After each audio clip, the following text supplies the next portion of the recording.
Support for your public radio station comes from our members and from the Highlands at Pittsford, an independent and assisted living community affiliated with the University of Rochester, offering cottage and apartment homes, daily life enrichment activities, and care assistance as needed. More at highlandsatpittsford.org. And Excellus Blue Cross Blue Shield, believing that everyone deserves to be cared for and to live well. Through community investments, partnerships, and education, Excellus Blue Cross Blue Shield is working to address health inequities. More at excellusbcbs.com. One of the best ways to support WXXI is to become a sustaining member. You give a little bit each month, and your contribution renews automatically every year. Sustaining members provide a stable source of revenue for your favorite programs. For as little as $5 a month, you can become a sustaining member at WXXI.org. From WXXI News, this is Connections. I'm Evan Dawson.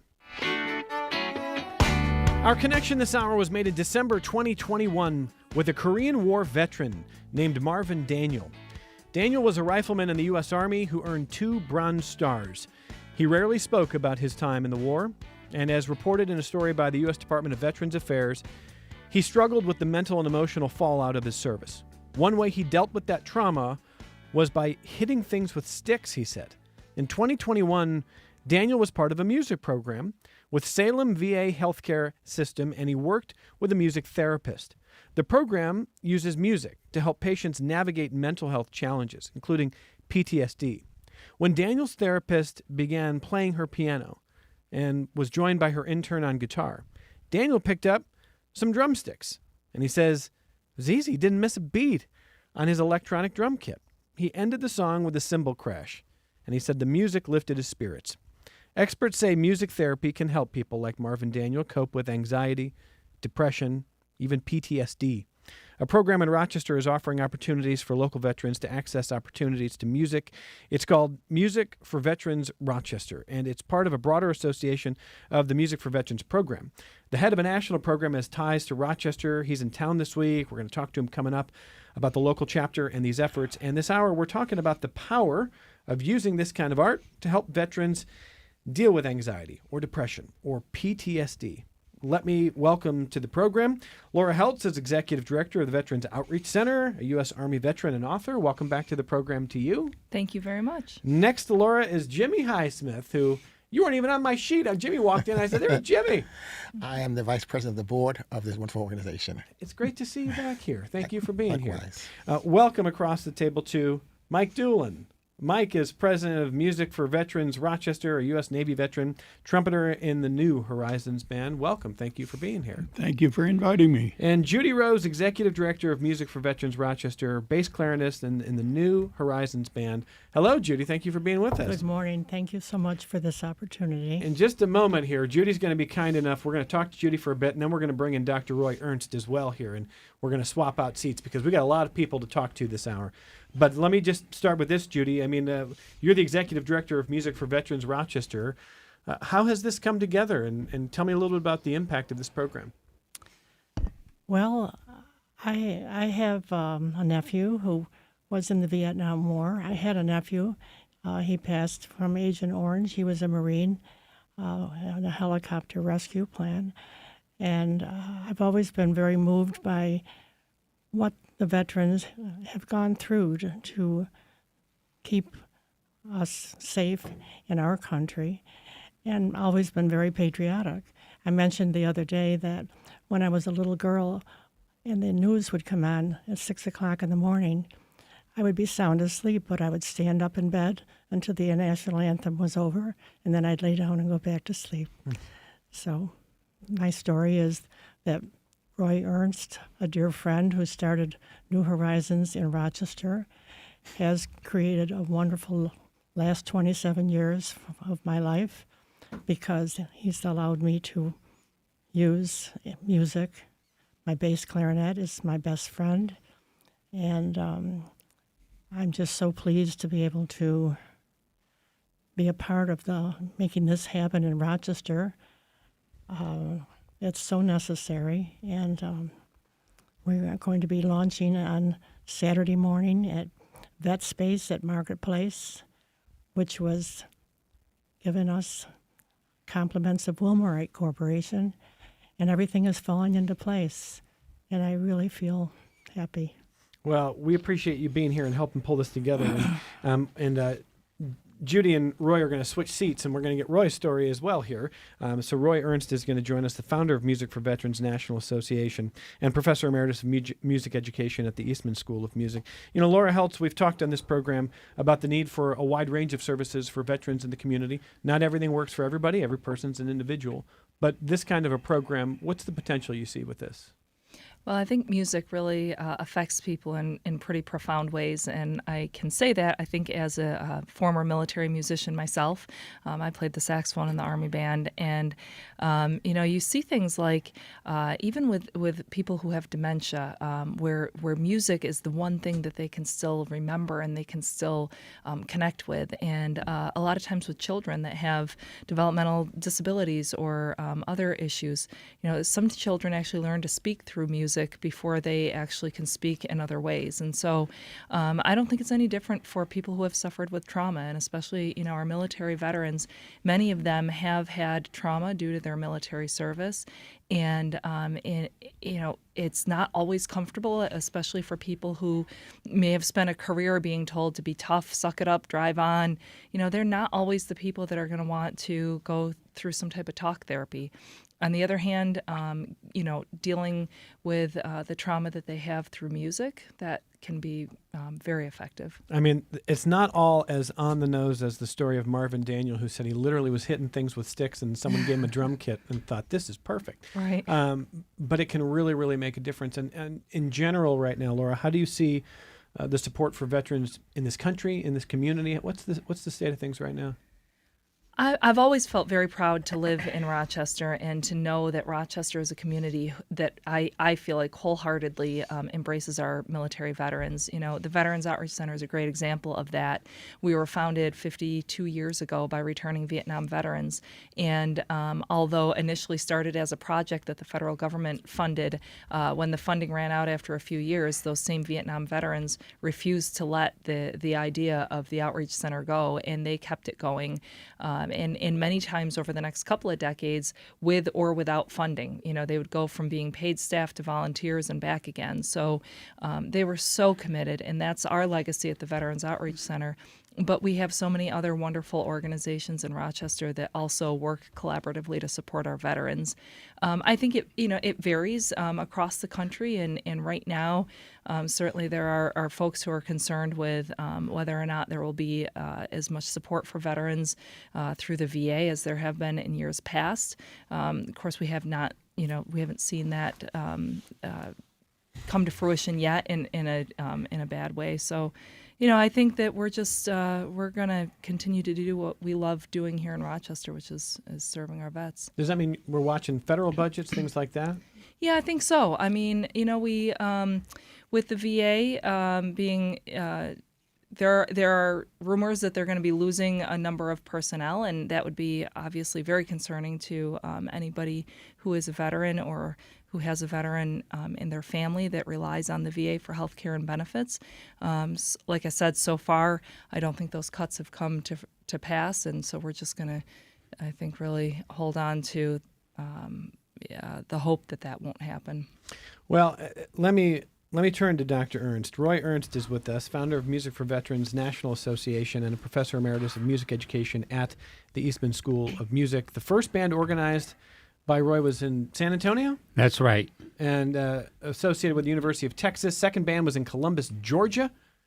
Columbia, South Carolina. Columbia, South Carolina. Okay, so I mean, I've got a long list here. So you got your tentacles all across this country with this. How did this happen? Well, I started the New Horizons program in 1991, and a reason for that was that I knew that about 20% of high school students were involved in their school music programs. So that indicated to me that about 80% of adults need beginning instruction. So it's all about providing the beginning instruction that most people need if they're going to be involved in a band and orchestra. And for the veterans, the same percentages will hold true. So our program for veterans here will be for people with no musical experience at all.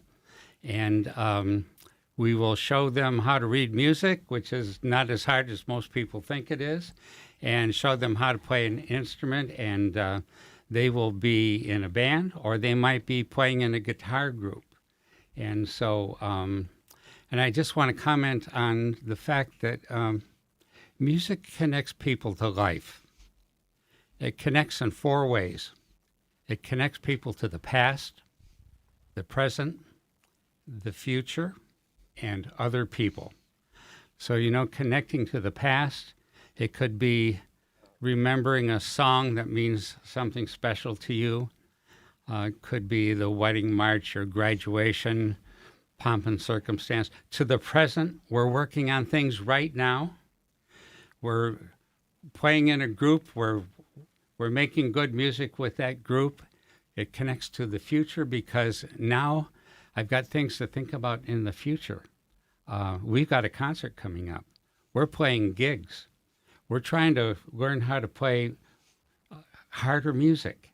And so I'm working on all of these things for the future.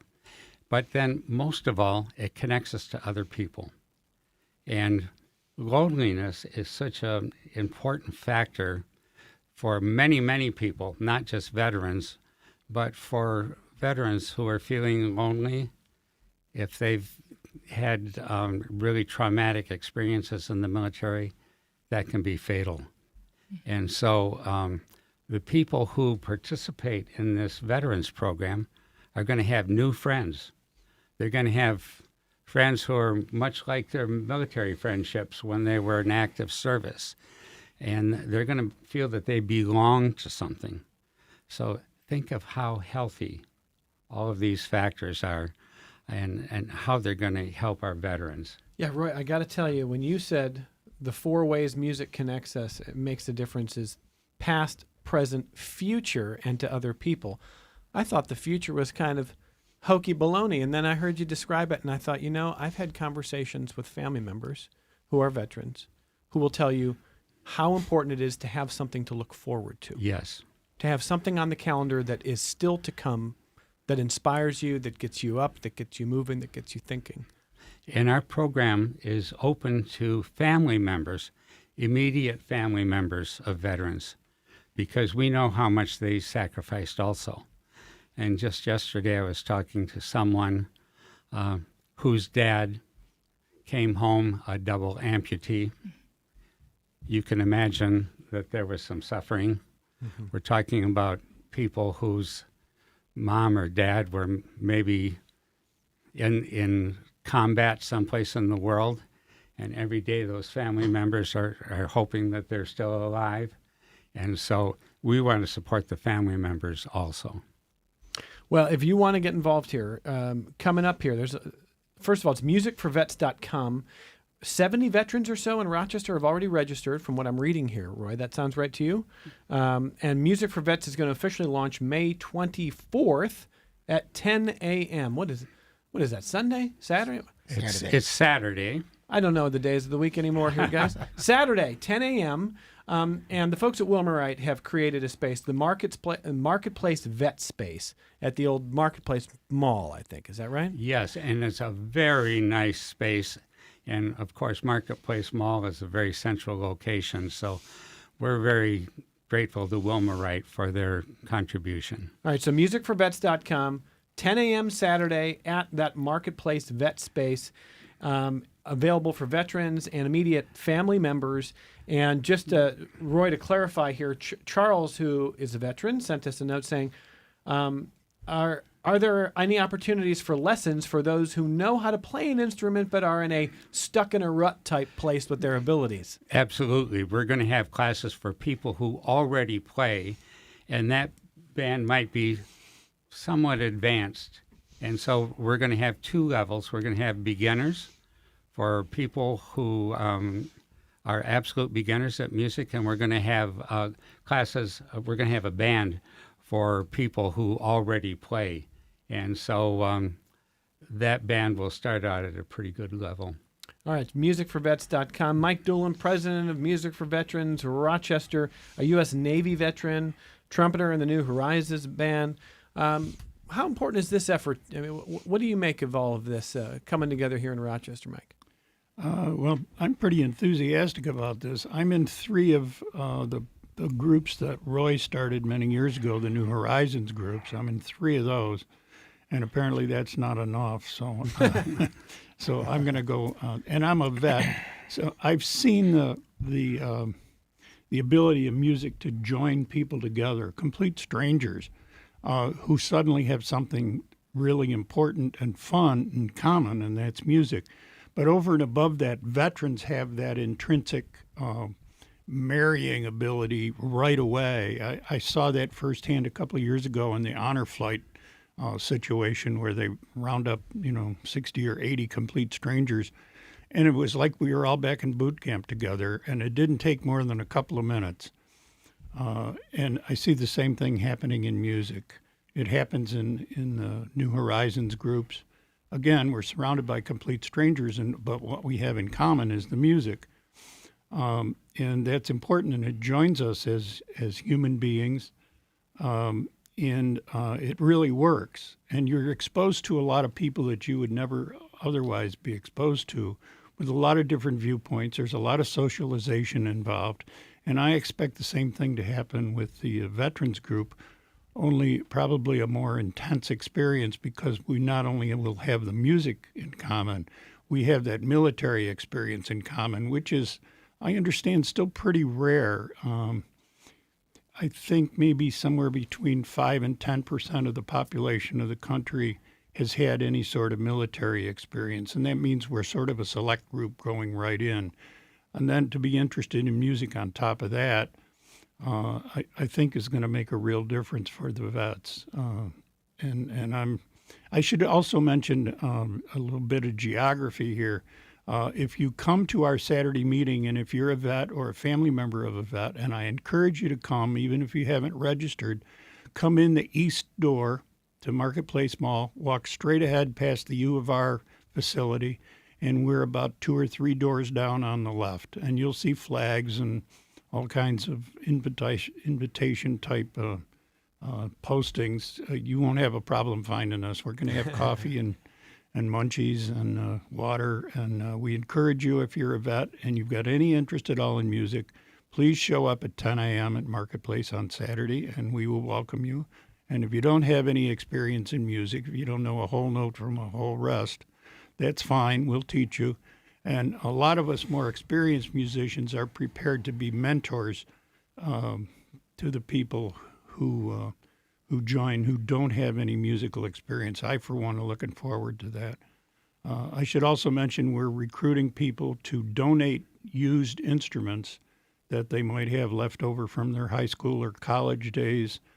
If the instrument works and it's just sitting in a closet gathering dust, you can make a real impression on a vet by donating it to us. And you can bring it to us on Saturday. We'll take it right on the spot. We'll give you a receipt. The national organization is a 501c3.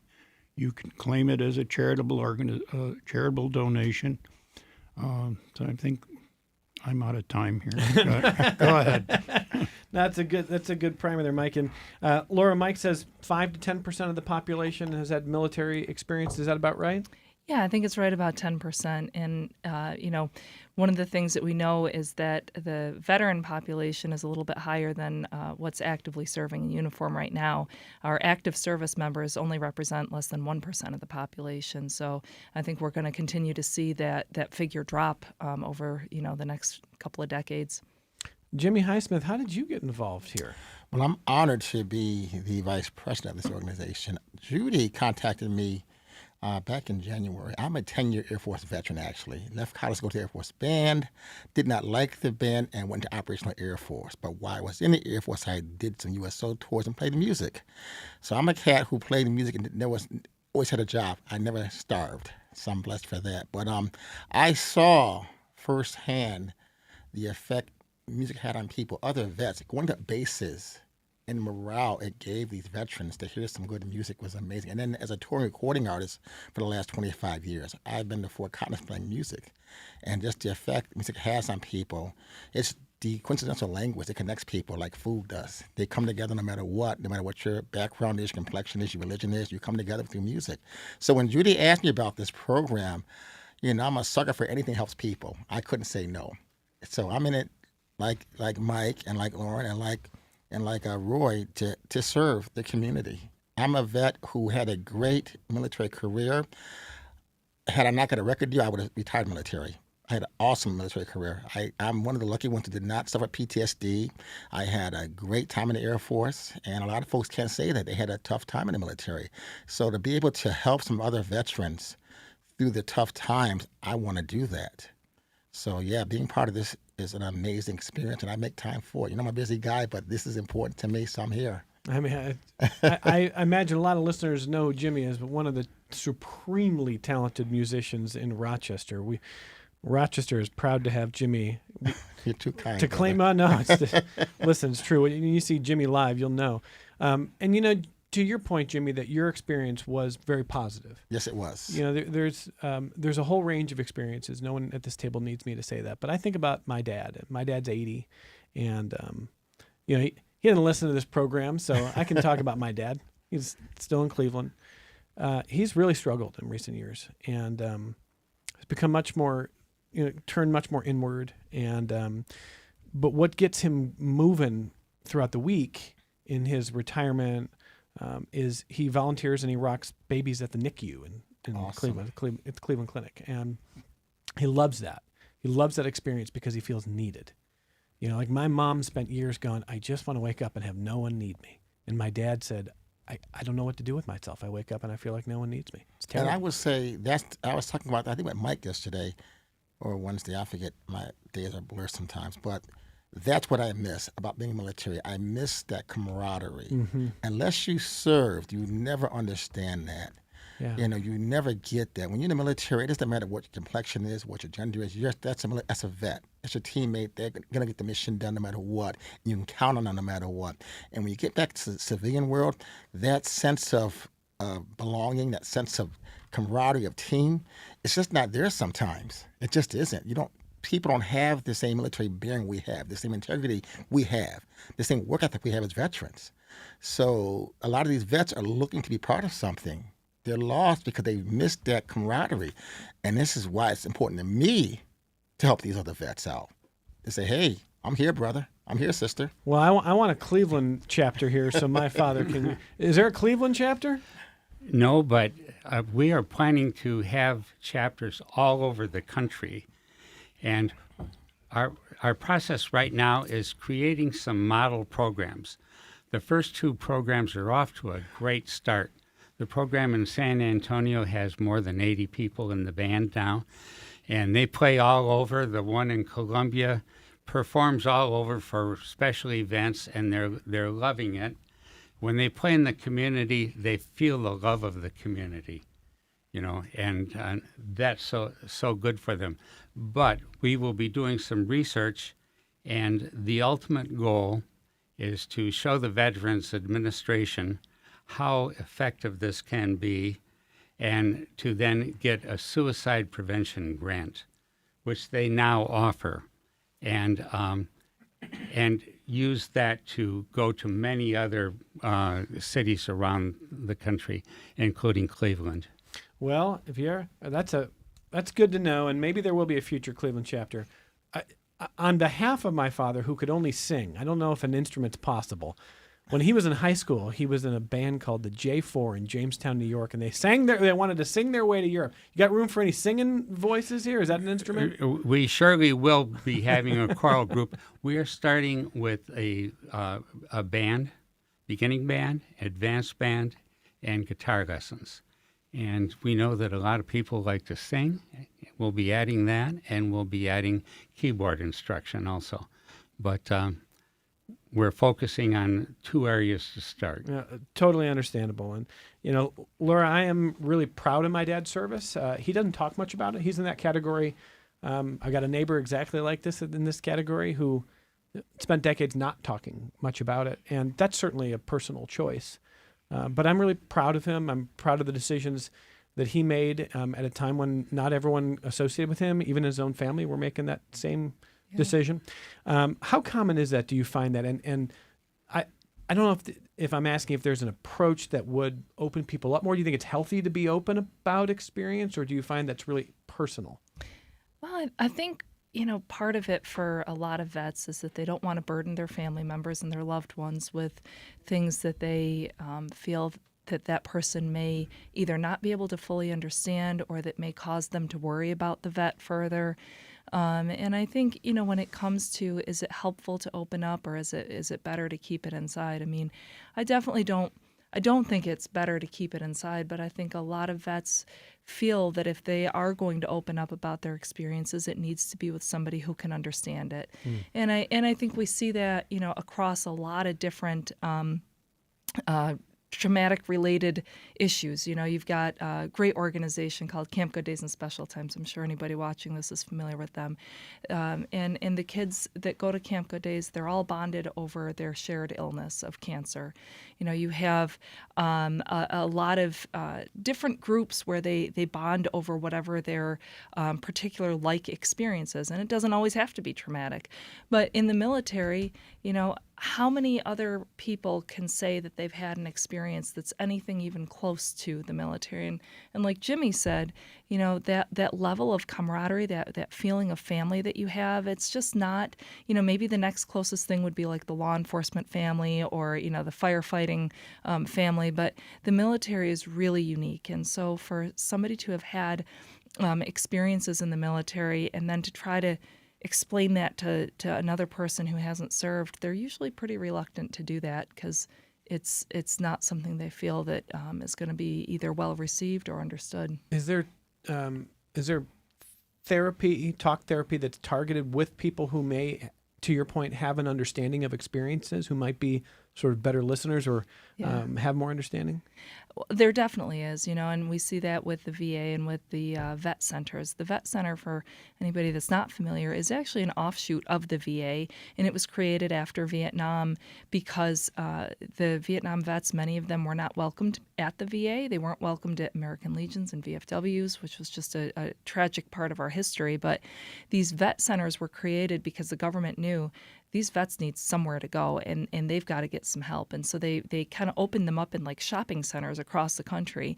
And they are funded by the VA, but they're very separate. So they're a veteran who goes to the vet center, their records are not shared with the VA as a whole.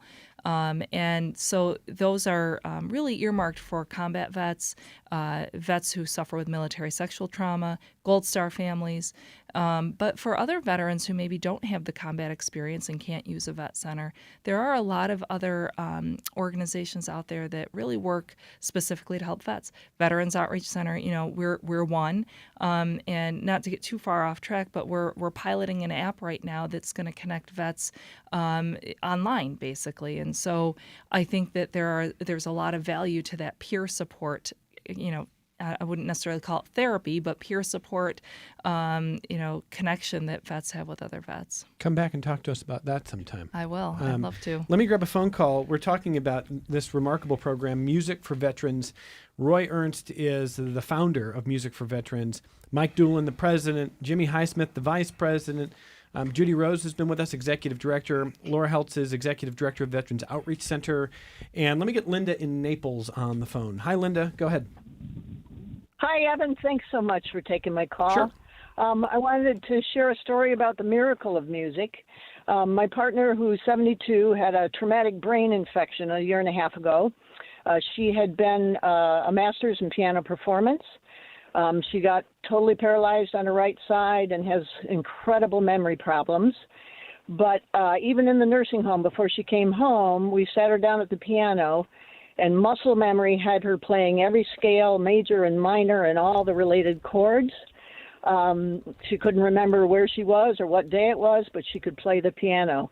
The other thing that was so amazing about it is when she's still recovering physically as well as mentally from that trauma, but she'll stand up and try to walk, and she looks like a 95-year-old.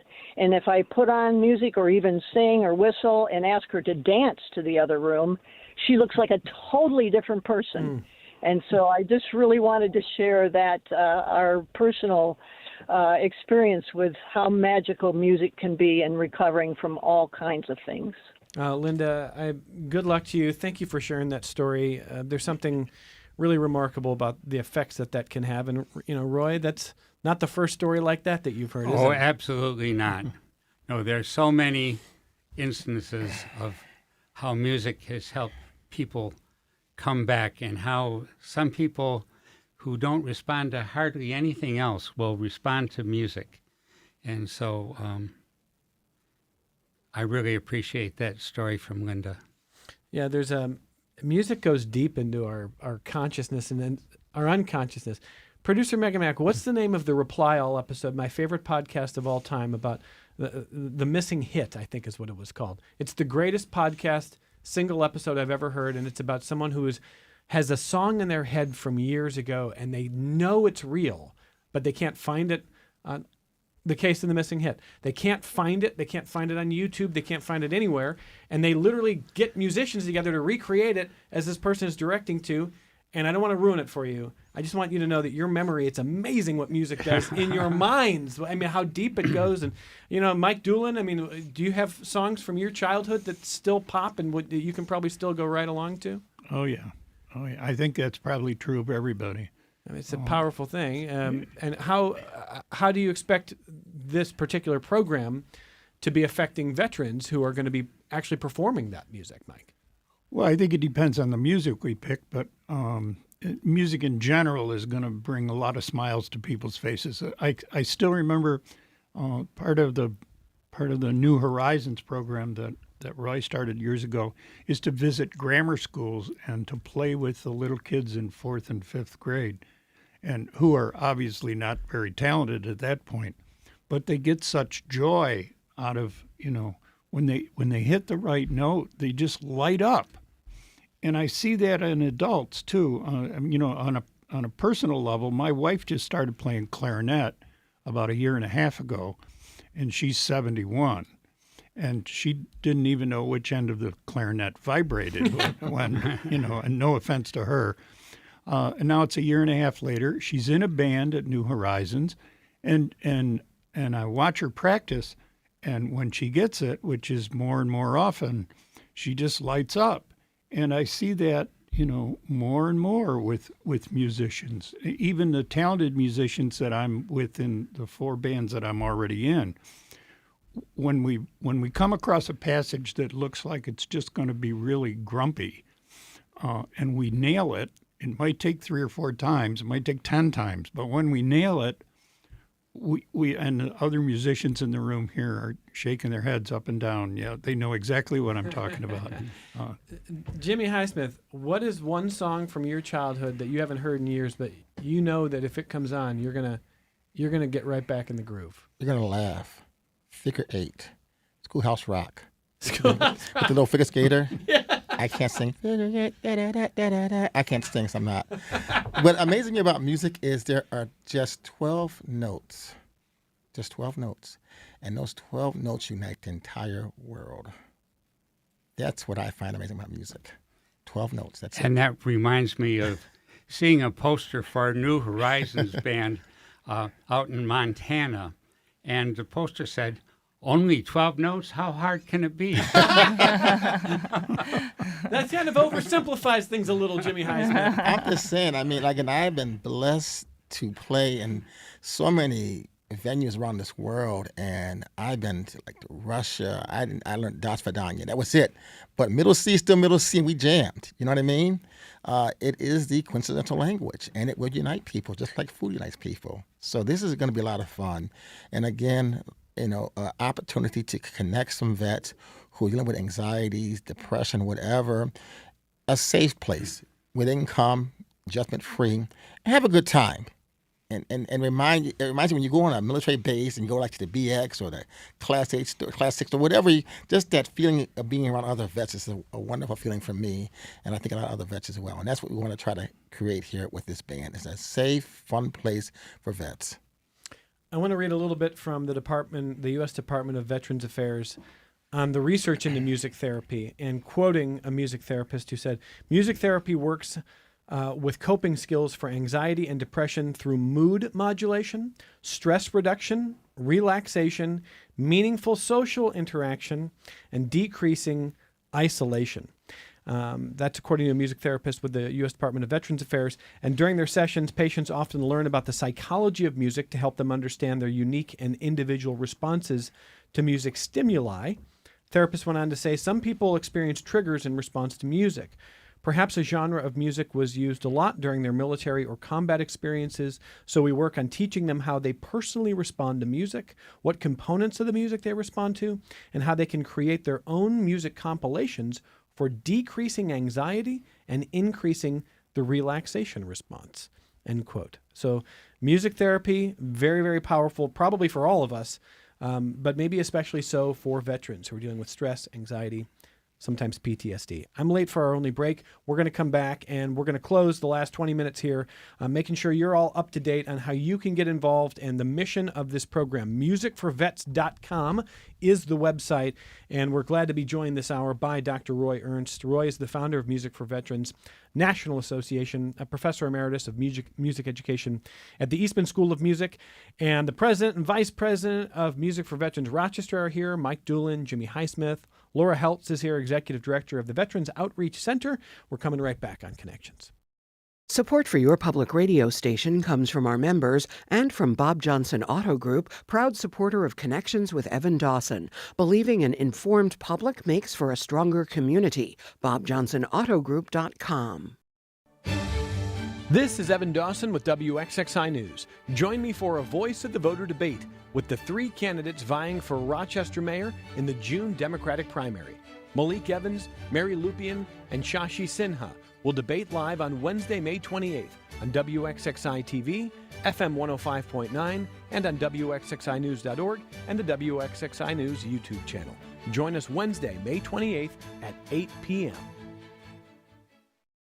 This is Connections. I'm Evan Dawson. Important note, if you attend on Saturday at Marketplace Mall, Roy was pointing out this is an informational session, so you don't have to expect to be jamming all day there. Learn more about what the program will be, and this is a chance to ask any of questions that you have. And we will be sure we give you a good idea of what you can expect if you join the program, and we'll answer any of your questions. Okay, so that's 10 a.m. Right. Saturday at Marketplace Mall. I call it Marketplace Mall. Not sure what they call it anymore, but Wilmerites created this lovely space for you all there. We have a beautiful space there, and the sign still says Marketplace Mall, and that's what I call it. So that's 10 a.m. on Saturdays, and then it's going to be Saturday mornings for those who get involved in the future. Is that right? The program will be offered on Saturday mornings. All right. Judy Rose is the Executive Director of Music for Veterans Rochester. You've been listening along. What have we missed here, Judy? Well, I'd just like to say one of the things that motivated me was when my sister was in her final years, she shared with me how her son, Dean Miles, suffered from nightmares for years. And it's almost like my sister was ashamed to tell me that he had nightmares all those years. And she didn't tell me until she was 98. And I just felt very emotional when I just thought about that. But that's what's been motivating me for this mission. And also, Roy motivated me because he said around the 30th anniversary of New Horizons, he wanted to do something for the vets. And so I said, I want to do something for the vets too. So it's all going to start on Saturday morning. You're doing something wonderful. So I don't know if Judy can say this, but Judy and Bill Rose made a very large contribution to start the very first band for veterans in San Antonio. And without that contribution, I'm not sure we would have gotten started. So thank you to Judy and Bill Rose. And Judy, I mean, maybe at the root of why you didn't know that for all those years is, like we've been talking about, it is very difficult for people to relate their experiences or to even share how they're suffering now. I think my sister was almost embarrassed because her son was having nightmares, and she didn't want everyone to know that he had a lot of issues for most of his life. And again, Agent Orange took him in the end. I would hope that no one feel embarrassed, although, Laura, again, this is an important moment to ask you to kind of share some thoughts with the audience for anybody who is maybe currently struggling to either confront what they're dealing with, a family member, or feeling embarrassed about any of that. What would you want them to know? Boy, just before coming on your show today, I was actually in a conversation with one of our vets, and he recently relapsed. He struggles with addiction, and I was so glad that he came to the Veterans Outreach Center, that he knew it was a safe place to look for some help, but he just kept saying, "I'm sorry," and I kept telling him, "You don't have to be sorry for anything. There's nothing to be sorry for." And I think so many veterans, there's a sense of, they're proud of their service, and yet at the same time, they're ashamed when they feel like they can't manage, those difficult experiences after service. And there are so many complexities to all of this. It's not just post-traumatic stress disorder, although that's huge. There's moral injury. When people are in service and they are in a situation where they have to do something that really kind of violates maybe the moral code they always grew up with. And in that moment and in that setting, it's the right thing to do and it's the only thing to do. But then when they're no longer part of that setting, a combat setting where you have to possibly fire your weapon, when they're not part of that anymore and they're back home and they're not around other vets and other people that had to go through that, it damages their spirit. It damages their, everything inside of them. And so the only thing that, we try to tell any of the vets that come to Veterans Outreach Center is that, you're loved, you are welcome here. There is nothing to feel shame for or embarrassment for. And shame lives in the dark. The more we don't talk about these things, the more that the issues grow and they become something so much bigger than what they are. But when we can actually realize that we're not alone, many others have gone through these experiences and suffered along with us. I think that's so powerful. I wanted to mention too, to Judy about her nephew with the nightmares. There's a story about a therapist years ago who said to his client, who was a Vietnam veteran, he said, "And when were you in Vietnam?" And the veteran responded to him and said, "Last night." And this was probably 30 years after service. And that's the reality for many of our service members, is that stuff just doesn't leave you. The thing I think that we can feel a lot of pride in our service members about too, though, is that many of those people were some of our most incredible war fighters and some of our just warriors that were heroes in war. And so coming home and trying to reset the mindset and deal with not only the memories and the trauma and maybe the moral injury, but then the hypervigilance and all those other things that go along with it, that's not easy, because that was exactly the skill that you had that made you so good in war. So it's there should be no shame in reaching out and asking for some help. Judy, it's probably sounds trite, but I hope that you find some comfort and your family finds some comfort in knowing that there's no suffering anymore, and the contributions to this country in the active service was so powerful.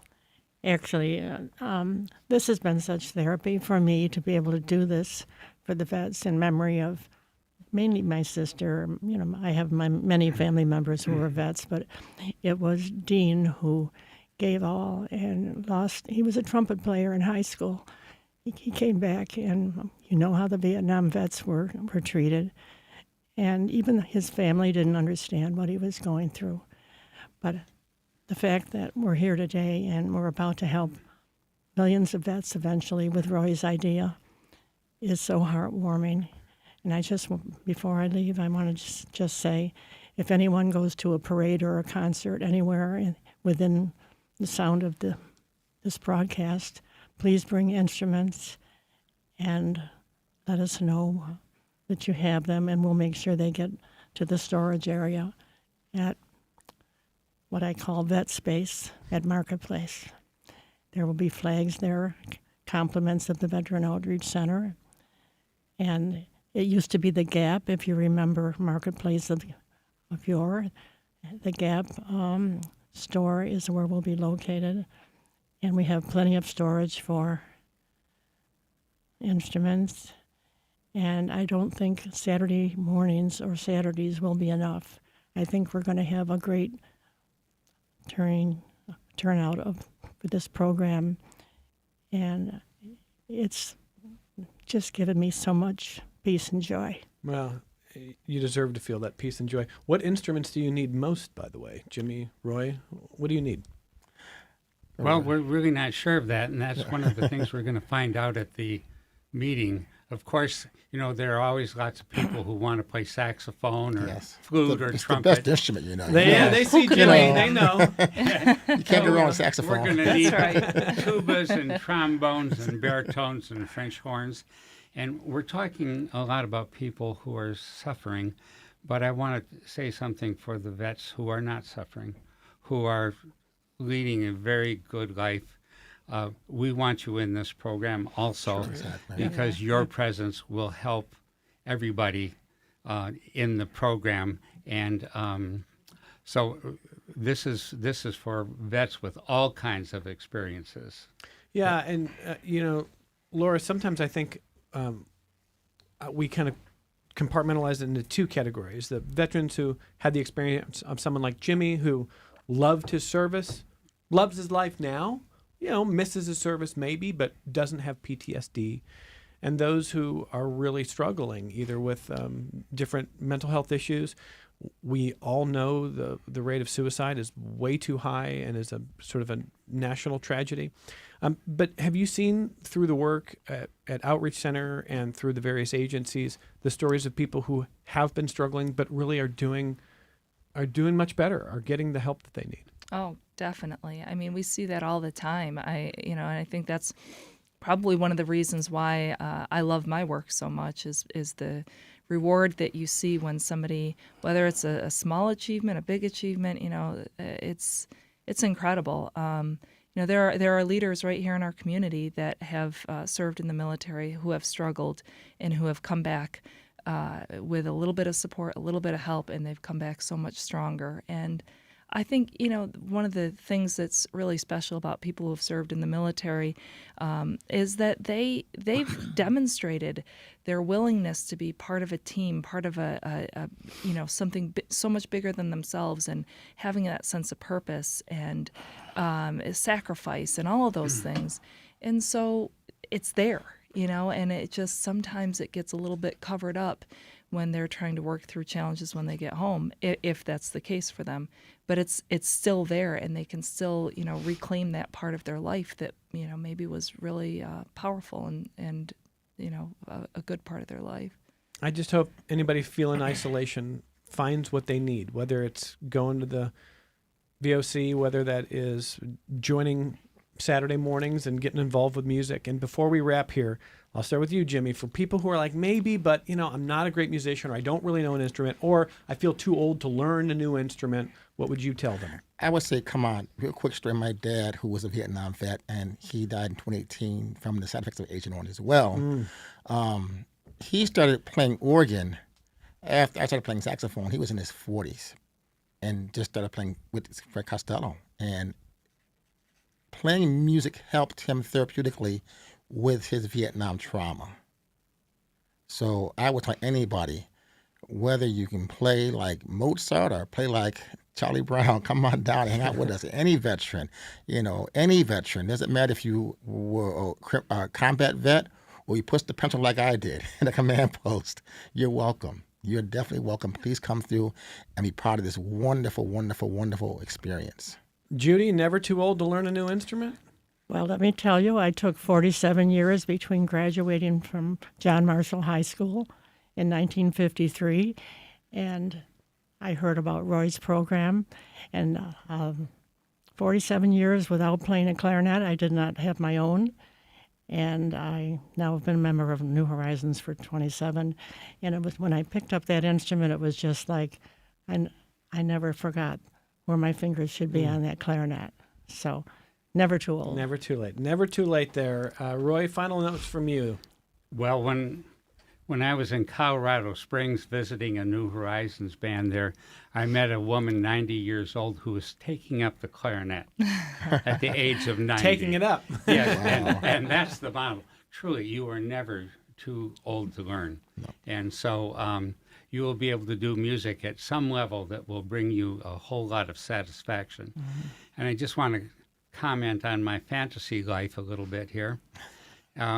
My fantasy life is pretty great, and I see in the future these bands coming together to do things like major parades, like maybe an inauguration parade, the Rose Bowl parade.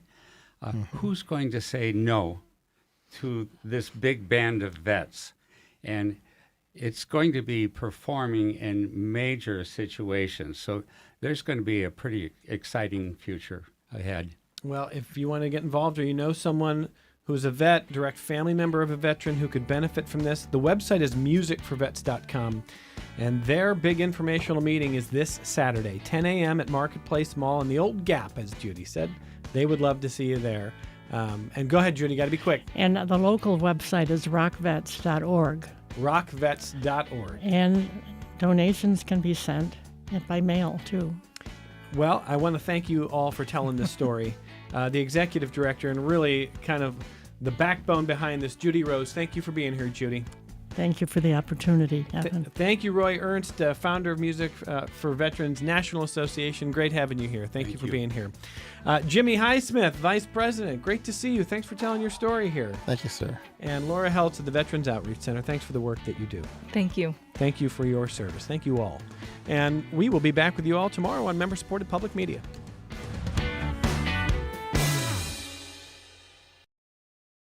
This program is a production of WXXI Public Radio. The views expressed do not necessarily represent those of this station, its staff, management, or underwriters. The broadcast is meant for the private use of our audience. Any rebroadcast or use in another medium without expressed written consent of WXXI is strictly prohibited. Connections with Evan Dawson is available as a podcast. Just click on the Connections link at WXXInews.org.